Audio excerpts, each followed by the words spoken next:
life is not going to be solved by numbers in a bank account or on your hardware wallet. The issues that really touch us all in our lives, why we're here, what we want to do, how we want to experience love and connection with other people, aren't going to be answered by money. Fix the money, fix the world is a popular refrain among Bitcoiners, and our guest this week has some big ideas about new social structures that will be made possible once the problem of broken money has truly been solved. Paul Rogers is the author of the recently released book, Money, Love, and Bitcoin, and he's joining us for a conversation about universal law and the spiritual side of Bitcoin.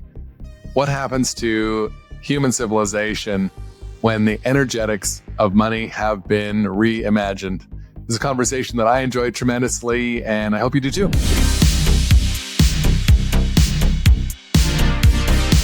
All right, welcome to another episode of the Block Reward podcast. This week we are joined by author of the newly released book, Money, Love, and Bitcoin, Paul Rogers. Paul, welcome to the show. Well, thank you very much, Scott. It's a pleasure and an honor to be on here, and I really look forward to our discussion because I think both you and your audience are primed to really be able to go much deeper than a lot of other conversations in the Bitcoin space go because of your work in writing the Tao of Bitcoin, which I didn't discover until after I had finished mine. And I'm like, oh, yes, he gets it. And so, I think we see there's so much more to the opportunity here in Bitcoin, and that it's much deeper and profound than most of us imagined when we first fell down the rabbit hole. But as we go deeper beyond much of the very relevant and important signal that's going on in this space about, what's happening with the number and the Fed and the yen carry trade and things like that. But that doesn't touch a lot of people's hearts. It doesn't deal with the much more profound matters that I think are going to get us from that phrase of fix the money to fix the world. My view is there's space in between those phrases. And yes, we have to fix the money. And that's going to give us a new foundation to build new systems and structures to conserve all of humanity. But it's going to take some deeper thought to get us. It's going to take an awful lot to even fix the money, as we well know.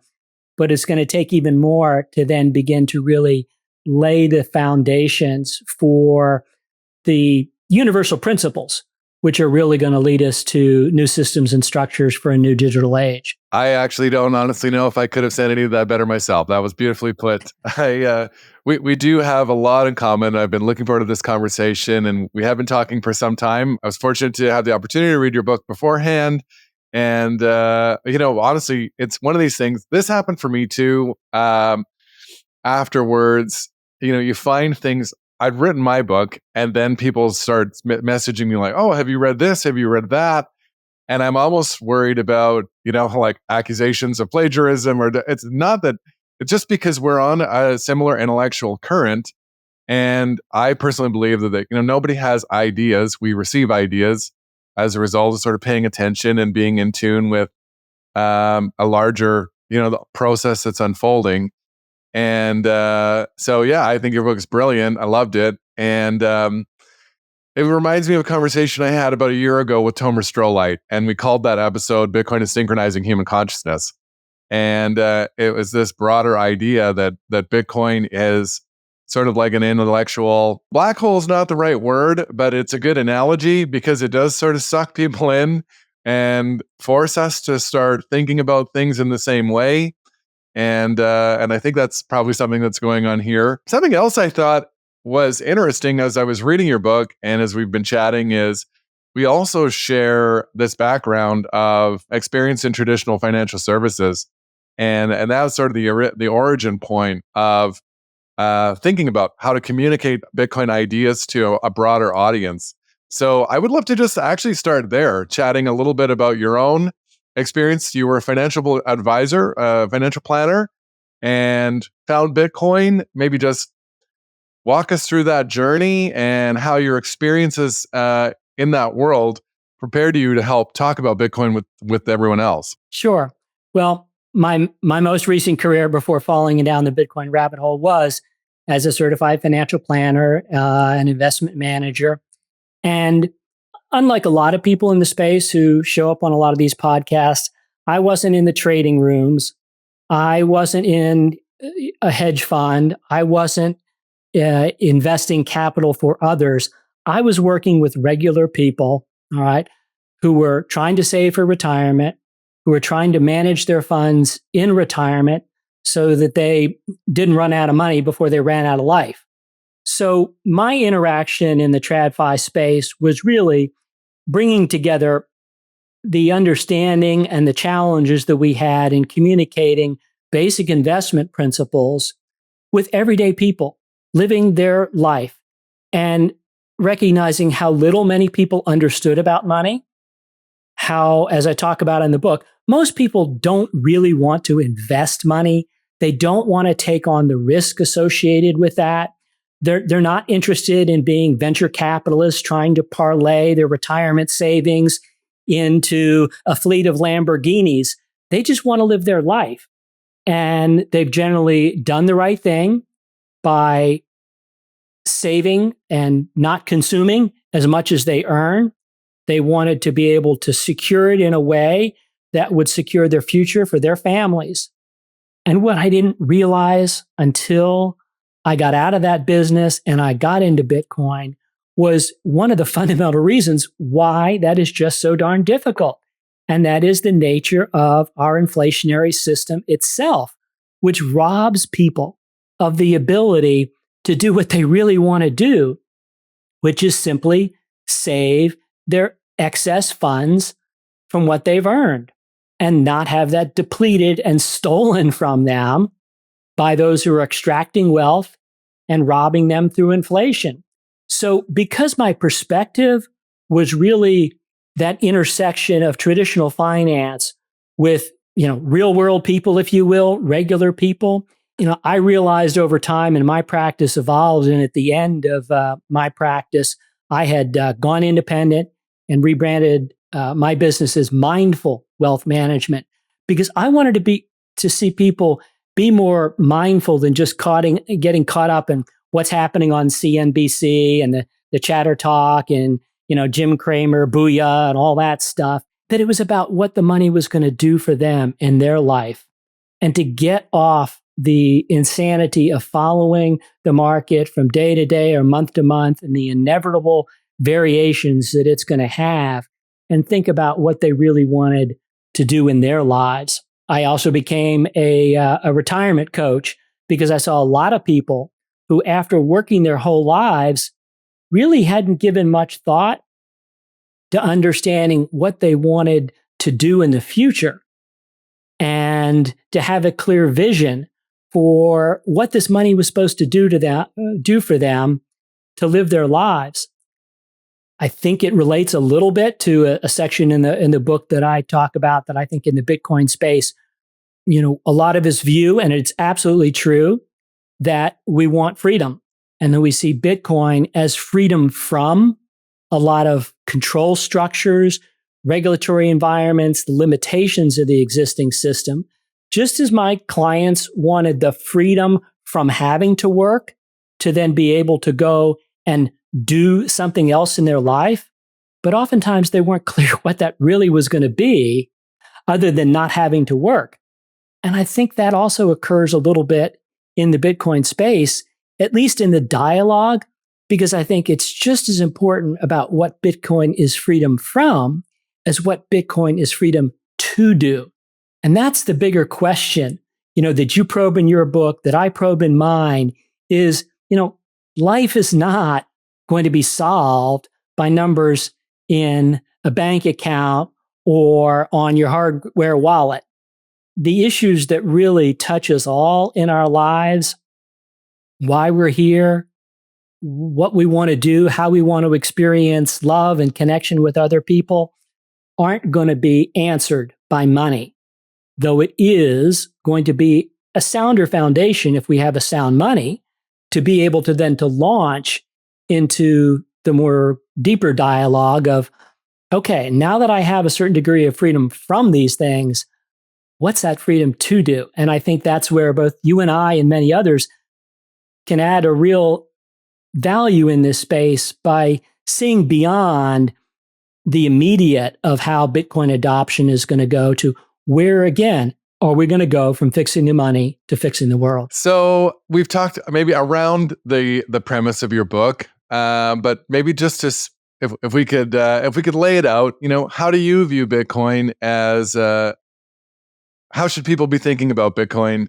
and what is the general premise of Money, Love, and Bitcoin? So there's 3 words in the title of my book, and most people can get, even if you don't understand what Bitcoin is or you dismiss it, that money and Bitcoin have something to do with each other.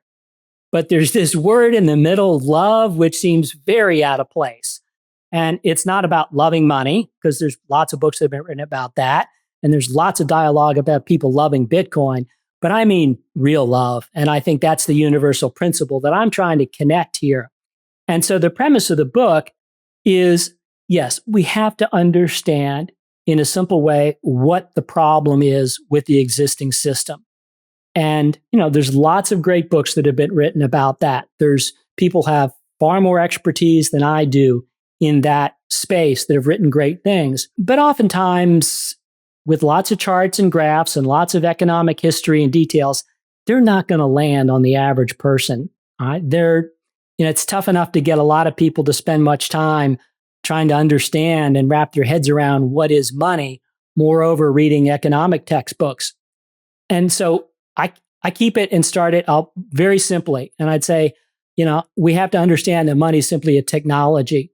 It's a technology for accounting for and transacting and storing the value of the work that we do. And that's the fundamental point. It's the contribution of value that all of us do, which is what creates the need for money at all. So without adding value, money is meaningless. The problem we have in our existing system is that not everybody's always contributing value. We have lots of people and lots of systems and structures that are extracting value, whether it's through an inflationary system, whether it's early access to a money printer, whether it's creating money out of nothing instead of actually a contribution of real value, whether it's, frankly, trading activities or, hedging foreign currency transactions. That's a necessary thing in a fiat structure, but it really adds no value to humanity. It's just necessary. And a lot of people can make a lot of money at it. And so people are drawn oftentimes to extractive behaviors rather than contributing value. And we've got to understand this is where money starts. So once we do that, we have to recognize this is going to be there forever. We all need to contribute something to humanity, to ourselves, to our families. And what I'd hope is that we can get to a point where, as Jeff Booth is, I think, the best articulated this, prices fall to the marginal cost of production because we're not in this inflationary system and technology improvements make things cheaper, that more people are going to have the opportunity to really express their own gifts and talents, to not have to do a job just to pay the bills, but ultimately to be able to really contribute the value that rises up from each unique human being. And so, the Bitcoin platform opportunity, I think, provides a monetary structure that we all believe is a far better technology of money for being able to stop these extractive forces and give us that opportunity. But we do need to think about what it is that we are going to be doing when we get to this stage. What is it that each of us want to do in our lives? Because we've gotten to a point in our cultures and our societies where we have been consumed by a monetary and a commercial structure where nearly everything in life is being viewed through this lens of commercial transactions. And a free market for commercial transactions is much better than the other systems that have been tried.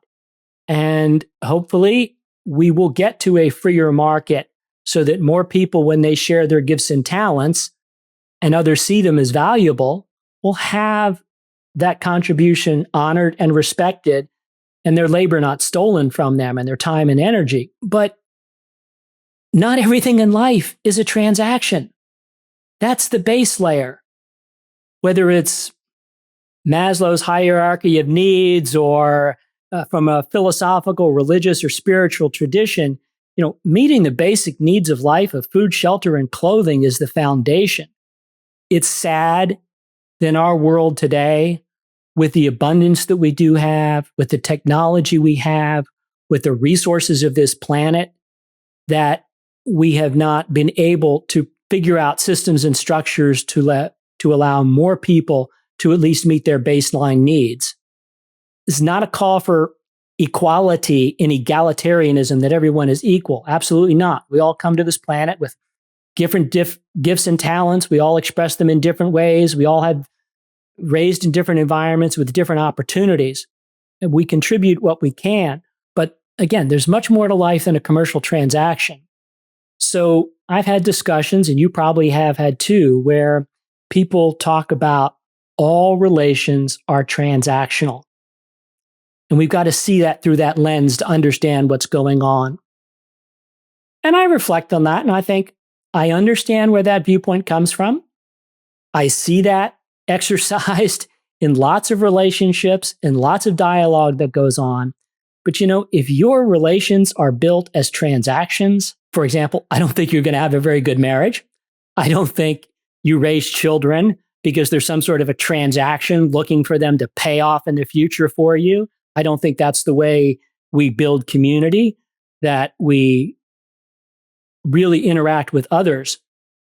So when this commercial transaction mindset seeps into everything we do, and it seeps in because of a debt and credit system that often gives us this very high time preference and short-term orientation rather than thinking for the long term. But it got me, what prompted it in many ways was realizing, there's people that raise these issues. Safety raised it in the Fiat in the Bitcoin standard. And I first read it, I'm like, what the heck is he bringing all this stuff into it? I don't get it.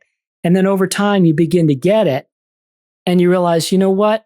I was actually on the mat one day doing yoga. I'm a yoga practitioner, and yoga in a way that's not an exercise class, that you do at the gym, but yoga is a deep philosophy.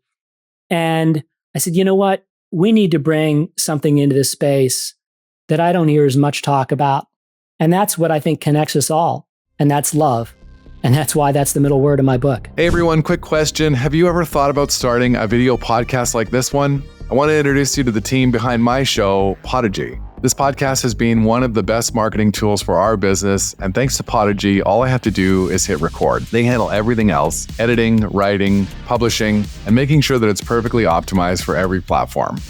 They only work with disruptors, mavericks, and change makers, people making a real difference, spreading big ideas. Typically, Podigy is fully booked, but right now they have a few spots open for new clients. Listeners of this show get 10% off launching their own podcast or optimizing their current one. Click the link in the bio for a free one-on-one podcast planning session with Podigy. If you are thinking about starting a podcast or you have one and you want to take it to the next level, I can't recommend Podigy enough. Check them out. Yeah, I'm actually finding myself so enjoying just listening to you talk. A few things, as I was listening to you, I was thinking about, you mentioned FX trades specifically, and I think it's such a great example. There are so many activities that happen in the economics of a fiat currency world that, in Jeff's words, require the price of everything to go up forever so that the entire system doesn't collapse.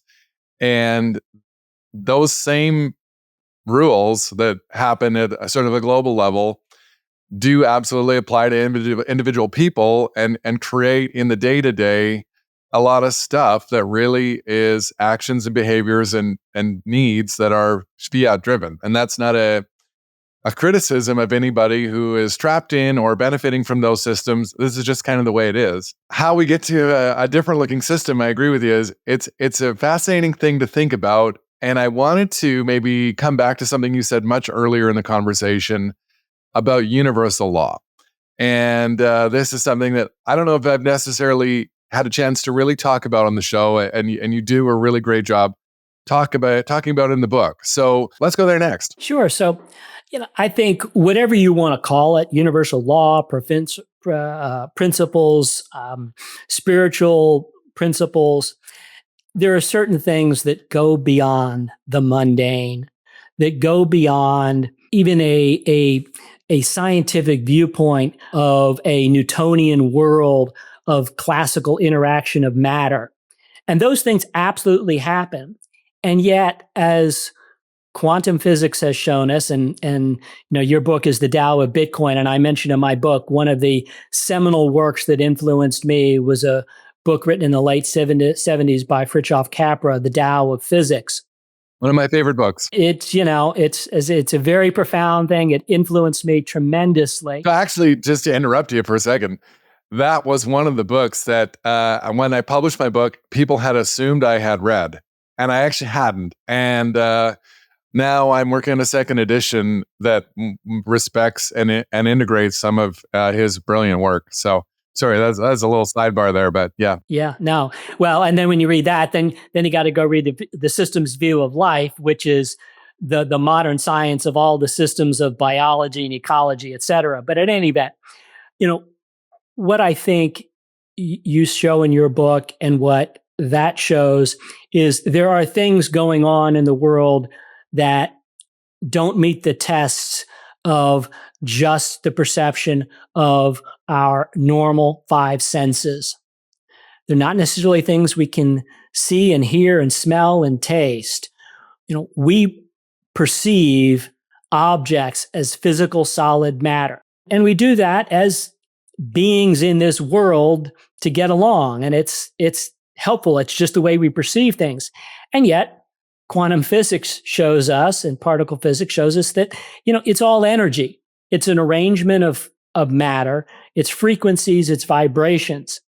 And so if we go a little deeper and understand that that energy connects us all, that law of thermodynamics, that energy can neither be created nor destroyed, just transformed or altered or changed. If everything is energy, we begin to think about, okay, everything is a frequency, a vibration that we are experiencing through our own unique receiver. So in the book, for example, I use that analogy of a radio, and I think it's helpful. So, if we are receivers, and we are receivers of signals that we are getting all the time, and we tune into some signals and we tune out other signals. So if, for example, the only signal we tune into is AM radio, we're going to just perceive whatever is being projected to us at that frequency. And AM radio has its wonderful programs and broadcasts and music, and it's of a limited frequency. It's oftentimes very contentious talk radio, lots of angry people yelling at each other. It's very different than listening to a Brahms symphony on an FM radio. And so what we tune into has a lot to do with how we process all these frequencies out there, and then how we reflect and act in the course of our lives. So, we're bombarded with 24/7 media of polarized politics, great confusion in economics and finance, great dissension in the world, implications in the military-industrial complex that keep us having at war. Yet behind all that is something that connects us all, is this energy. And so we have to realize that we live in a system. We are not unique and discrete entities. We are unique entities, but we are not discrete entities. We are part of a larger system. And so when we think about how we are going to construct new systems based on new technology for a new digital age, again, which moves us from this analog physical age to cyberspace, where you can't see anything. We can't touch it. We can't feel it. We can't smell it. Money exists there. All the data exists there. All my information is in the cloud. that begins us to get a little closer to the reality that, yeah, everything is out there. And just as you said earlier, there are times I think in history where ideas percolate and they come up. And so there aren't necessarily unique ideas. There may be unique interpretations and there are receptions of them. And certain times in history, it's interesting. How did, in America, for example, you have all these brilliant founding fathers catching these same signals and waves and frequencies to create a new system and structure for mankind? How did at certain times in history we have great spiritual masters seem to rise up all of a sudden at the same time, bringing forth great degrees of wisdom? It's because we're catching different frequencies at different times, because our receivers, and this may be like, what are these people talking about? But our receivers are able to tune into higher frequencies. So these are the universal laws and principles and that we can tap into, but they don't have to be this abstract or confusing. Let's look at that middle word of my book, love. So go do a science experiment to prove what love is, how it exists, and what the conditions are under which it is created and maintained. Good luck. Not aware of any science experiment that has done that or that ever could. And we all know that, We're not going to get there through those mechanisms. Yet, hopefully, most of us all know what love is, have experienced it, and recognize that it's the most important thing in life. If you had to choose between a Lambo, and there's nothing wrong with having a Lambo, but if you had to choose, you get a Lambo or you have love. What are you going to choose? Doesn't seem like a close choice to me, but I don't have a Lambo. And everybody knows that. Yeah. And that's the thing that everybody knows. So if the more we begin to weave all these elements of our monetary and economic system, our social structures, our educational systems, our relational dynamics between each other into some of these deeper principles, not only is that how we're going to create better systems and structures which are going to serve all of humanity rather than attempt to exploit certain people for other people's benefit, but we're also going to be able, I think, to demonstrate why these new systems and structures built on a Bitcoin standard are really what we need to propel humanity forward and are going to be beneficial for everybody. If we're perceived in the Bitcoin community through the lens of many of the actors that have been out there, exercise fiat behavior, and the crypto bros with their scam coins and the FTX collapses and all of these scams, then we're not going to touch people as quickly or as deeply with why this is so important. Everybody knows something is wrong. I think that's why we have these rise of, populism on right and the left. There's this undercurrent that's something is broken in this system. And of course, all the politicians are pointing to things which are not the real reasons. And we know that the monetary system is a large part of it, but it's had so much influence on our psychology, on our behaviors, on our mindsets, on our cosmology, our, for lack of a better term, our spirituality, because we've discarded that in favor of pure scientific rationality alone and commercialism. And that's not the end of life. That's not all there is. I live in Canada, and we are in the middle of a federal election right now. And it's the same thing that happened in the US last year, where whoever is running for any office will talk about everything except the problem of money. And so, again, you can't begrudge anyone for the scope of this problem, elude them. It's by design. And we are intentionally, have our focus pointed elsewhere to obscure the enormity of the heist that's going on globally. Yeah, I mean, and I think to echo some of your comments there about the system and the idea that this is something that Kafka talks about in the Tao of Physics, where it's this you don't necessarily need to agree with something. It's a process that's unfolding and embedded into the cellular nature, at a cellular level of everything that's happening everywhere. So these are just the way that the procedural nature of like physical reality works. And yeah, I think that I talk about this in my book as well, the idea that the way money works right now, because of its extractive nature, it actually does sort of defy this second law of thermodynamics about creating energy out of thin air. And so we are kind of continually trying to make sense of the world with an economic set of rules that doesn't follow the rules of how things actually work. And that's just a very impossible thing to reconcile. It's a hard thing to wrap your mind around with when you've only grown up, all of us, and our parents and our grandparents, in a system. We're inside this box where money is something that is created and controlled by governments. Experts are managing the economy. That's just the way it is. I mean, again, being in traditional finance, I spent 20 years going to meetings with all these talking heads, pontificating about, what was happening in the markets, et cetera, et cetera, et cetera. And all this minutia and details and inside baseball and charts and graphs. And it creates a lot of jobs and a lot of careers for people. They sound really smart, but let's back to the basics. And if we can, I like to think it as, the idea of thinking about money as not something created or controlled by the government bends everybody's frame a little bit, because, we've got a frame that's composed of a fiat currency in the middle of it with a picture of a dead president or a king or a queen or whatever it is. And that's what money is. We got to bend that frame and jar it a little bit.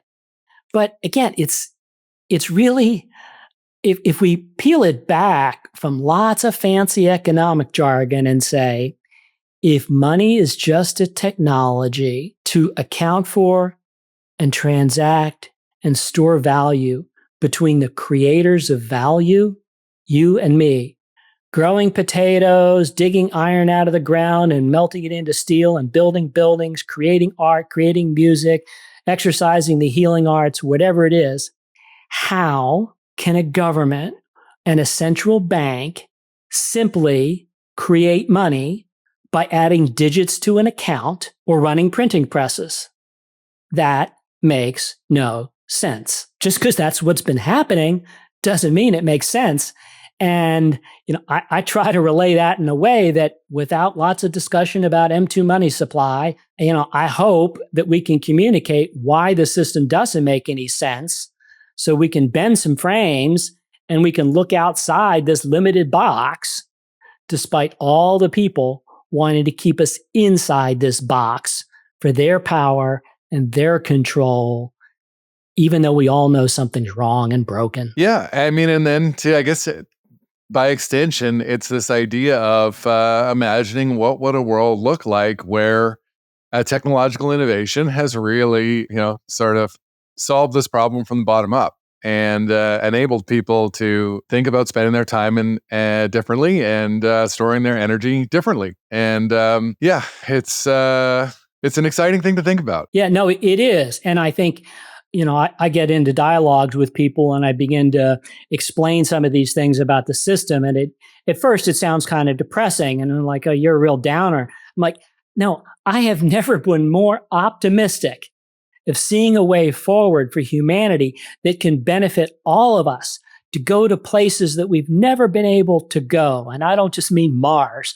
I mean going to places in our states of consciousness, our states of understanding, the ability of much more of humanity to be able to probe and experience what's their place in life, what's meaningful to them. And I don't think anybody has the answers to those questions. I certainly am not going to suggest that there is an answer which I choose to foist on other people. It's part of the journey and the exploration. And I think that's critically important.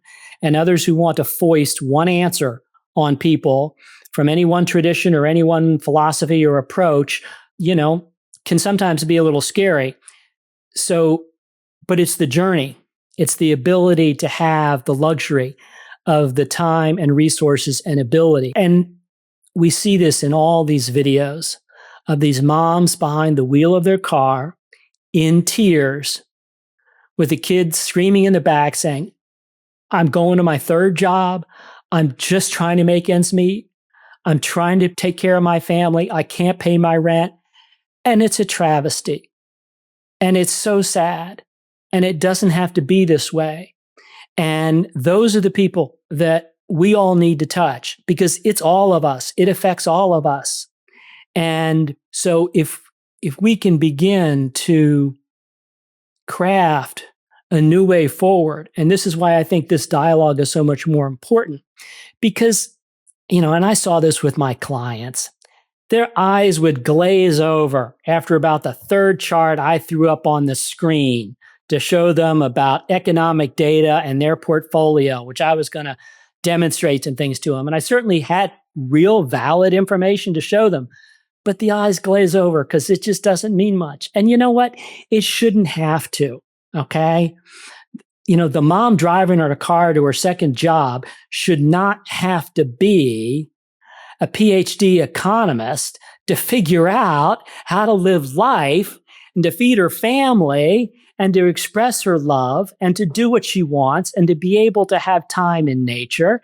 There's no reason for that, but we've created a system that's just insane. And so, what it's going to look like if we're able to strip out some of that extractive behavior, once we have the freedom from, what it's going to be the freedom to do, is exactly the type of thing that I think we have the opportunity to have a lot more dialogue on, because certain systems are going to dissolve and be unnecessary, but we're still going to have social and organizational structures and institutions. And we can either replace them with more centralized, more control structures, CBDCs, et cetera. All right, no matter what our base layer of money is, they're going to have some real impacts and consequences for humanity. Or we can begin to create a new vision. And I don't know what it looks like, but I do know that we need to have more dialogue about this because we've never been there as humanity. This is new for us, okay? We've never had a digital age. We haven't lived in cyberspace. We haven't had our money in cyberspace. We haven't had all of our data there. We haven't had the ability to tap in to the degree of abundance of energy that exists on this planet in ways and to transmit it between people where access to information is no longer limited to a few chosen people in certain academic or religious structures.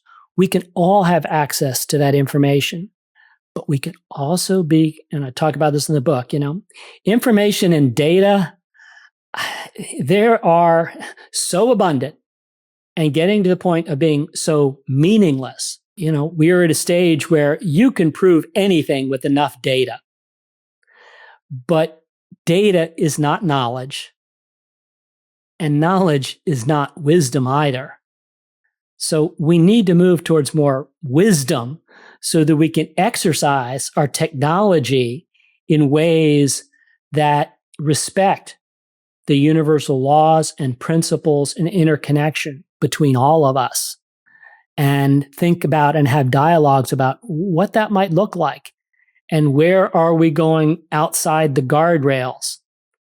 And, I think I talk about this in the book also, I think that cultures and societies for many years, for all of time, for the most part, have had certain guardrails in ways of looking at the world, oftentimes historically through mythologies.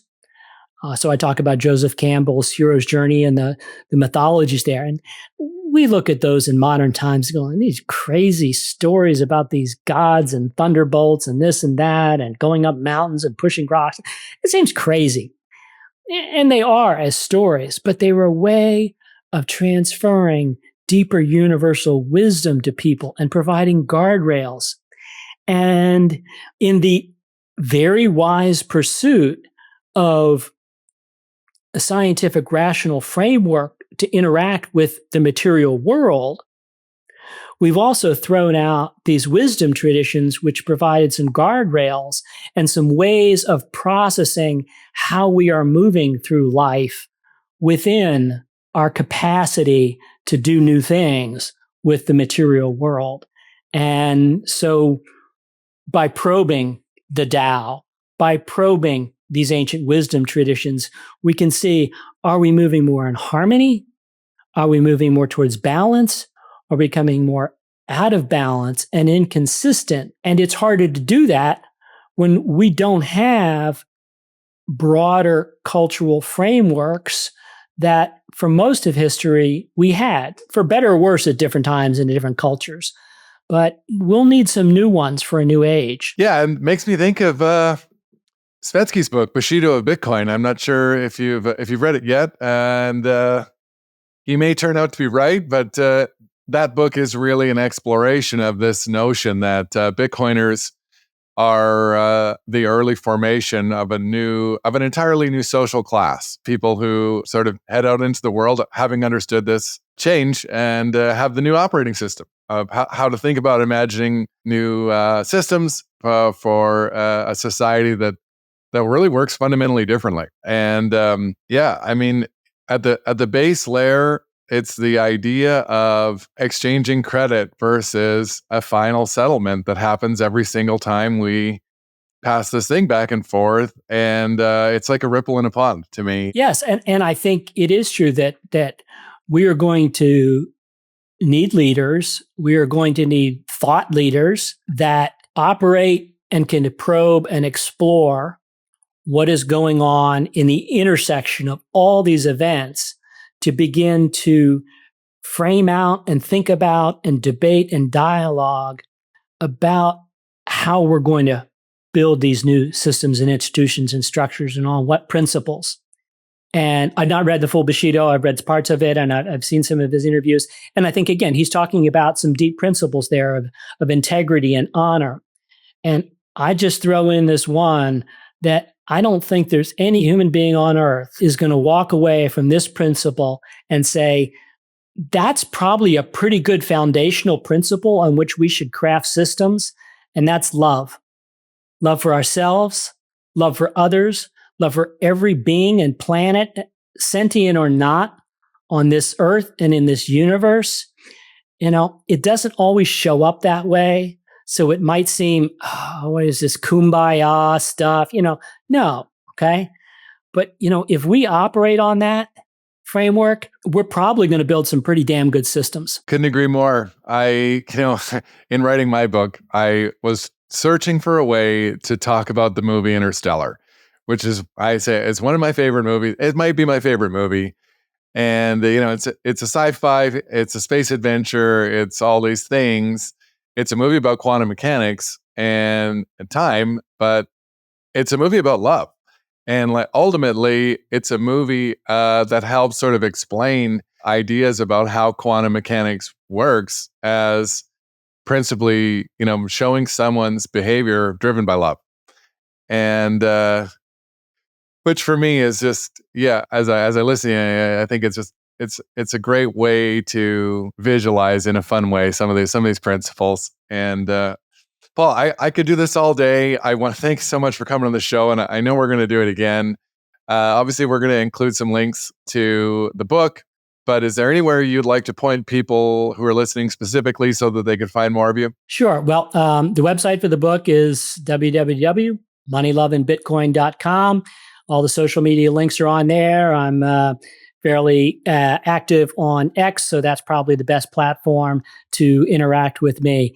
And I hope everybody considers picking up a copy, reading it, and joining the discussion and the dialogue about how we are going to create a path to a freer, fairer, and more peaceful world. And I really appreciate the time and the dialogue, Scott. I recommend it highly for anyone who's listening. And if you are listening and you made it all the way to the end of the episode, I want to thank you as well for tuning in, and hope to see you again next week. Thank you. Thanks for listening to this episode of The Block Reward. We're trying to do something different here, creating accessible conversations meant for people who aren't obsessed with Bitcoin. If you found this episode informative and engaging, hit that subscribe button to make sure you stay updated with future episodes. Your feedback matters. We'd greatly appreciate it if you could take a moment to share your reviews and help us with our goal of creating Bitcoin content that is simple and easy to understand. Bitcoin has an important role to play in the future of finance. It will change the way we save, spend, and invest.